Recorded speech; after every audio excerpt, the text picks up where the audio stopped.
Bobby Chemmanur international jeweller. ലക്ഷങ്ങളുടെ കവർച്ച നടത്തിയ സംഭവത്തിൽ പ്രതികൾ പിടിയിലായി. വളാഞ്ചേരി അത്തിപ്പറ്റ മൂന്നാം ചോലയിൽ നിന്ന് ചെമ്പ് പാത്രങ്ങളും ചെമ്പ് വയറുകളും മോഷണം നടത്തിയ കേസിലാണ് 4 പേർ പിടിയിലായത്. മോഷണ മുതലുകൾ വളാഞ്ചേരിയിലും കൊളത്തൂരിലുമായി വിൽപ്പന നടത്താൻ സഹായിച്ചവരുടെ ഉൾപ്പെടെയാണ് അറസ്റ്റിലായത്.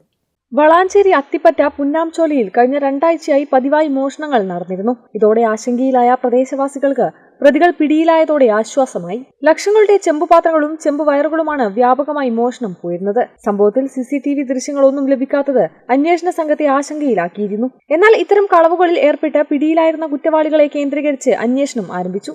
ഇത്തരം കളവുകൾ നടത്തിയിരുന്ന മുൻ കുറ്റവാളികളെ നിരീക്ഷിച്ചും പഴയ പാത്രങ്ങളും ആക്രി സാധനങ്ങൾ വാങ്ങുന്നവരെ കേന്ദ്രീകരിച്ചും നടത്തിയ അന്വേഷണത്തിൽ സമീപവാസിയായ യുവാവ് മാസങ്ങൾക്ക് മുൻപ് കുറ്റിപ്പുറത്തെ ക്വാർട്ടേഴ്സിൽ നിന്ന് ഇത്തരം മോഷണം നടത്തിയിരുന്നതായി കണ്ടെത്തി. അയാളെയും കൂട്ടാളികളെയും തുടർച്ചയായി നിരീക്ഷിച്ചാണ് മോഷണം നടത്തിയത് സമീപവാസിയായ പട്ടന്മാർ തൊടിയിൽ ജാഫർ അലിയാണെന്ന് കണ്ടെത്തിയത്. മോഷണ മുതലുകൾ വളാഞ്ചേരിയിലും കുളത്തൂരിലുമായി വിൽപ്പന നടത്താൻ സഹായിച്ച മനക്കൽ പടി, ചിറക്കൽ ഷമീർ, അത്തിപ്പറ്റ പെരുമ്പറമ്പിൽ ഷമീർ, അത്തിപ്പറ്റ പാലശ്ശേരി ഷറഫുദ്ദീൻ എന്നിവരും പിടിയിലായി. Valanchery SI Nirmal Murali, Tirur dance of ടീമിലെ ASI രാജേഷ്, ജയപ്രകാശ്, വളാഞ്ചേരി സ്റ്റേഷനിലെ CPOമാരായ തോമസ്, റാഷിദ്, വിജയനന്ദു എന്നിവർ അന്വേഷണ സംഘത്തിലുണ്ടായിരുന്നു.